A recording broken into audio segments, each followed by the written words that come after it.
Hello students, I'm Himani Sharma, your educator. I warmly welcome you all on our YouTube platform where we in today's video are going to discuss about yet another two famous Marxist critics. So who do we have in line to discuss today? We have Georg Lukács and Theodor Adorno, right? These two theorists have already been discussed when I have talked about the major theorists who are related to the field of Marxism. So now through this particular lecture, through this particular video, we are going to note down any important terms and terminology if we have coined any, and we are also going to move forward by looking at the important works of these theorists as well. So as you know, what should be your criteria, what should be your agenda is to grab your pen, paper, notebooks, etc. As I always say, note the things down because eventually they might ask you something. जैसे आज हम लोग जिन दो theorists के बारे में बात करने वाले हैं, Lukács and then I talked about Adorno. These two are the ones who are going to have somewhere or the other the point of views which are very much different from one another, yet they are having that Marxist stance in their own selves as well, right? So let's just look at Lukács first. So Georg Lukács was a Hungarian scholar. 1885 to 1971 is the time frame that he lived during those years, and he is associated with Marxist criticism. Developed critical theory of reflection in literature.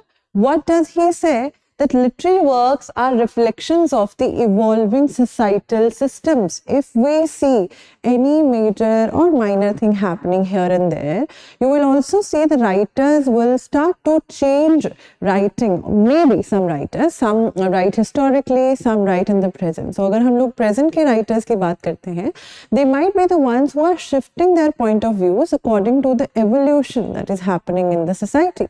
तो यहाँ पे Lukács will say that whatever you see, we literally have heard of this quote many a times, that literature is the mirror of society. This is what he believes in. It is somewhere or the other the mirror of the society in such a manner that it will show us, if we are going to read any book particularly, if we are going to read Dickens, Oliver Twist, we see that how the Victorian England has been, shown in that particular work, right? So you remember this example that I gave you the other day? This was one such example. And अगर हम किसी भी area की बात कर रहे हैं, if we are reading Shakespeare, we will see the costumes, the thing that Shakespeare describes in his plays are very much prominently talking about, showing us, giving us a glimpse of the times of that particular era, right? So Lukács believes in the reflections of the society in the literary works, right? Literary works are as revealing societal patterns, right? Emphasizes on genres like the novel, uncovering underlying social dynamics. He says that through the novels, we get a clear picture of what are the power dynamics that are there in a society. We see what are the things that are happening, what are the things that are changing. Agar hum log, if we read William Blake's poems, right? If I'm talking about a different genre, poetry even for that matter, he talks about novel, but I'm just giving you an example here. If we read his works, The Chimney Sweeper, we get an idea that how industrialization during those times were happening.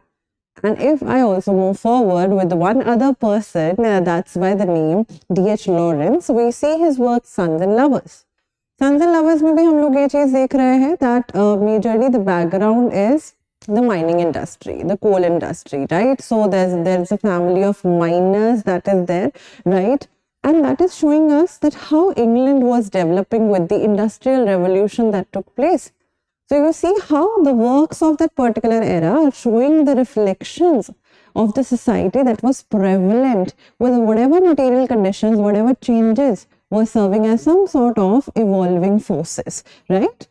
Aims to provide insight into human existence with contradiction and conflicts, and everything can exist there. Contradictions bhi ho sakte hai, conflicts bhi ho sakte hai, right? This is what he said.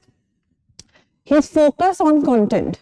Critique of writers prioritizing form, technique and literary innovation. He primarily is concerned with the substance of literary works. What do the literary works show? What do they present to us? This is what he literally tries to focus on, right? He developed his own concept of realism, emphasizing social insights. He wants to see that what kind of society do we see if we are reading the works of Aristotle, and what kind of society we see if we are reading the works of some contemporary writer. Do we see any differences in the way they are writing? Do we see any differences in the way society has been described? The second point that I mentioned here, how society has been described, is something that Lukács tries to put an emphasis on. Sociological constructs जो हैं, societal construct जो हैं, how, if we are, what are insights? Insights is to know something in a deeper manner, and Lukács here is trying to say the same thing. That are the literary works trying to represent what the conditions were during those times? Are we getting an idea? Even if we are reading a novel from the past, are we getting an idea that how things were different in those times or not? Right? This is what he says. His concept of realism focused on uncovering the social realities, because realism as a movement in prominently the genre of novel emerged, right? And we see how realistic novels, when they were set up, they were showing things as they are.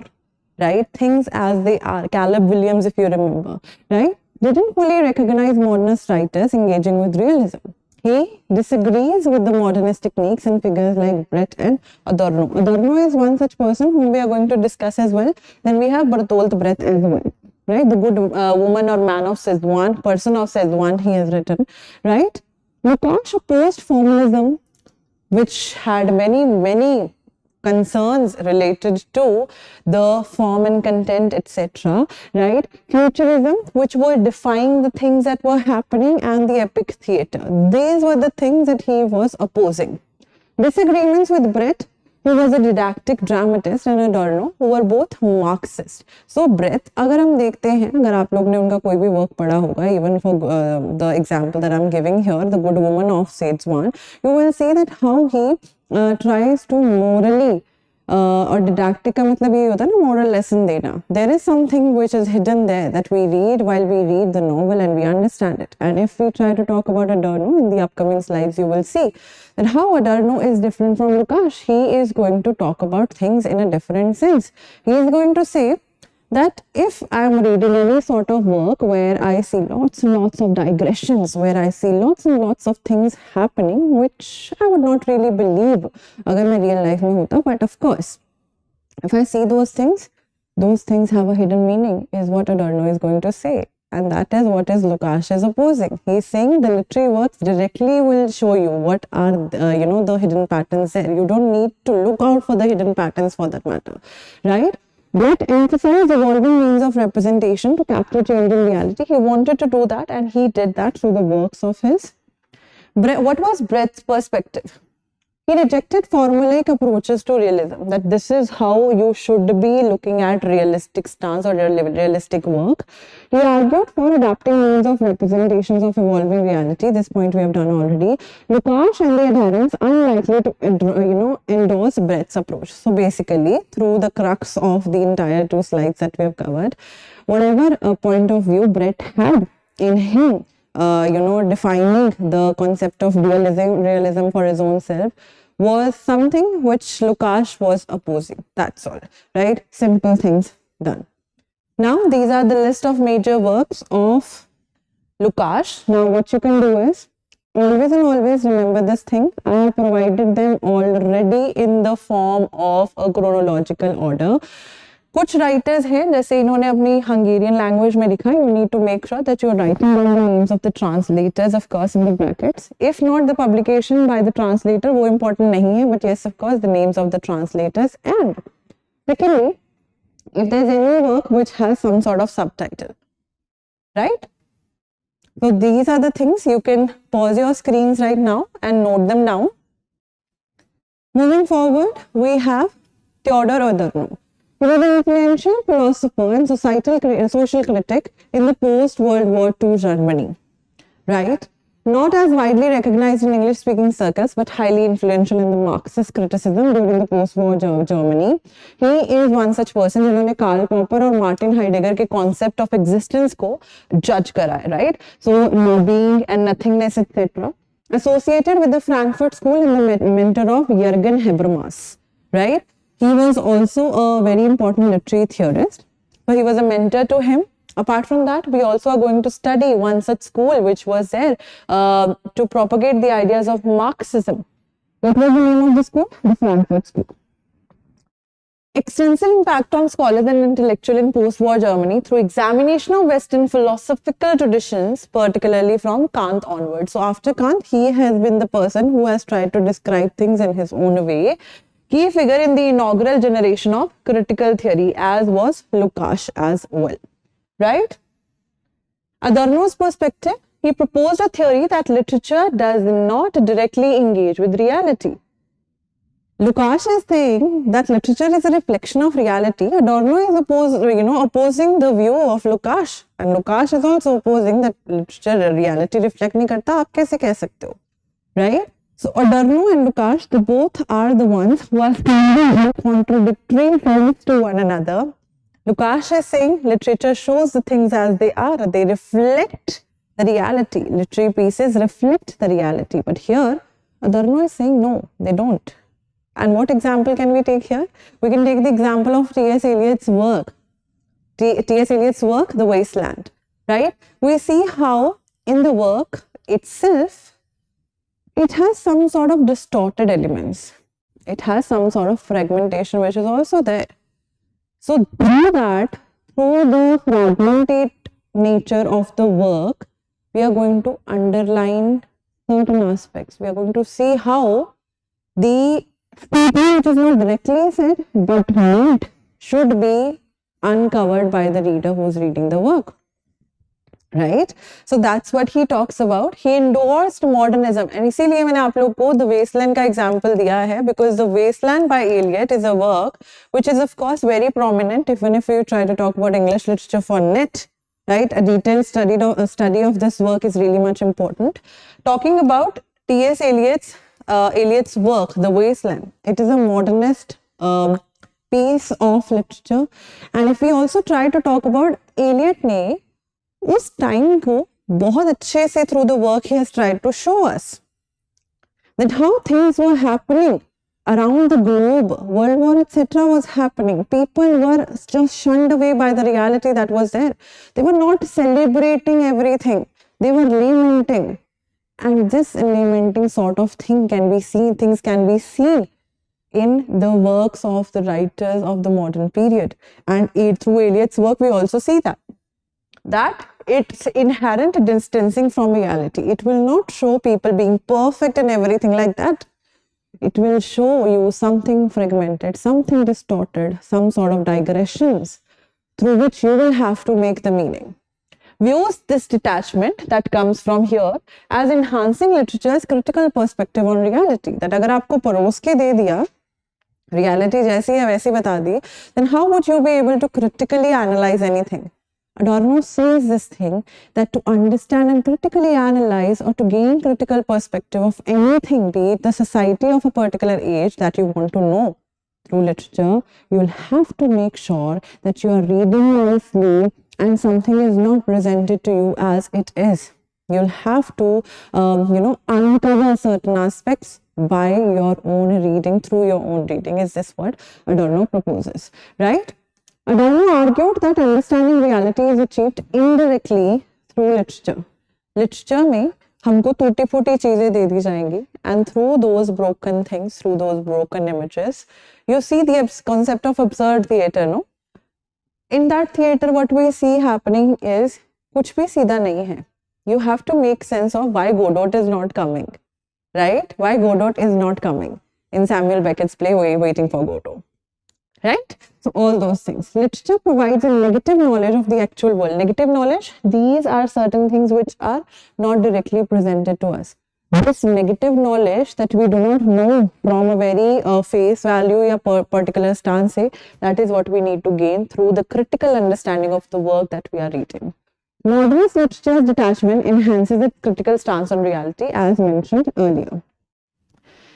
In his impact on philosophy, he stood out in the 1960s as a critic challenging Popper and Heidegger, I already told you, and he was a mentor to Jürgen Habermas, Germany's preeminent social philosopher.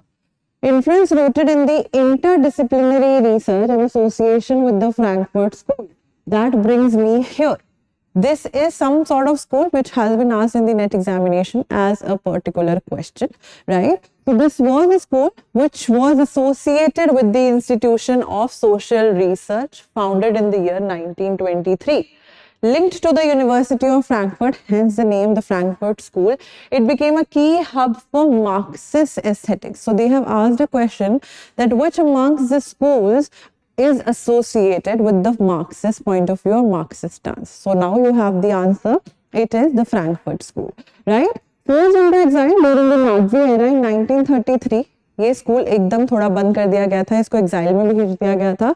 Later, it returned to Frankfurt in 1949 to 50. This is an important fact. Frankfurt से बंद हो गया, उसके बाद दोबारा से it came back in Frankfurt and opened in Frankfurt only, right? So many a times we have also seen from particular schools they ask the names of the members as well. So here in the Frankfurt School we have Theodor Adorno, Max Horkheimer and Herbert Marcuse. These are the three names that are very prominent when we talk about the Frankfurt School. They were dealing with things, they were talking about things, they were discussing things which were associated with the critical analysis of the literature, art, ideology, that are the important terms if we try to see the Marxist, point of view, Marxist literary theory ke hisab se bhi, right? Instrumental in rejecting realism and developing critical theory, forced into exile, found refuge in New York and then returned to Frankfurt in 1949. This is what I wanted to put on some sort of emphasis on कि कहाँ गया था. Frankfurt में बना पहले, then it was sent into exile जब Nazis आ गए थे Germany में. Frankfurt Germany से हटा के it moved to New York and then after the Nazis had gone away, the World War II also ended. 1949 में it again came back to Frankfurt itself. Right? This is the quote. Art is the negative knowledge of the actual world. I wanted this quote to be there with you guys, right? That's why I brought it here. The negative knowledge. We will know through the distancing, the detachment that from the literary work that we are gaining, that अच्छा इसमें ये चीज इस तरीके से दिखाई है. अगर if we try to talk about some sort of image only, right? You see modern arts, modern paintings देखिए, उनमें दो मुंह लगे होते हैं, ऐसे क्यों दिखाए हैं? Maybe they are trying to show that, और अगर 3 faces दिखाए हैं, that one person and एक ही इंसान गे हैं. One face is to show the entire world. The second face is to show your family and friends. And the third face is that you hold more dear to you, which is only and only known to you all as well, right? It will be very detached kind of imagery that through this painting one can understand कि अच्छा ये distorted है, एक इंसान के 3 चेहरे तो नहीं हो सकते literally, but of course metaphorically they can be, right? This is what Adorno tries to propose. He emphasizes the indirect critical role of literature, illustrates his perspective on the function of art and literature. And these are the list of important works of Theodor Adorno which were translated into English. You can take a screenshot and note them down or pause the video and then note them down. I do not propose this thing to take screenshots because we tend to procrastinate at times, right? So you can note these works by pausing the video here. Apart from that, I just wanted to give you guys a brief thing to know that we have videos on our channels which are uploaded in both Hindi and English language. हमारे channel पे दृष्टि teaching exams के channel पे हमारी अलग-अलग subjects की बहुत सारी videos अलग-अलग languages यानी कि हिंदी और इंग्लिश में available हैं. So if you want to watch, you can choose the language according to your own preference. अपनी प्रेफरेंस के हिसाब से आप अपनी लैंग्वेज को चूज करके उनको पढ़ सकते हैं, right? Subject specifically English literature that I'm dealing with here, and I would like to take leave from here now. I hope you've understood the concepts related to Marxism with the 2 opposing figures that we have discussed in today's lecture, Lukács and Adorno. I'll see you guys in another video. Thank you so much and have a good day. Bye bye.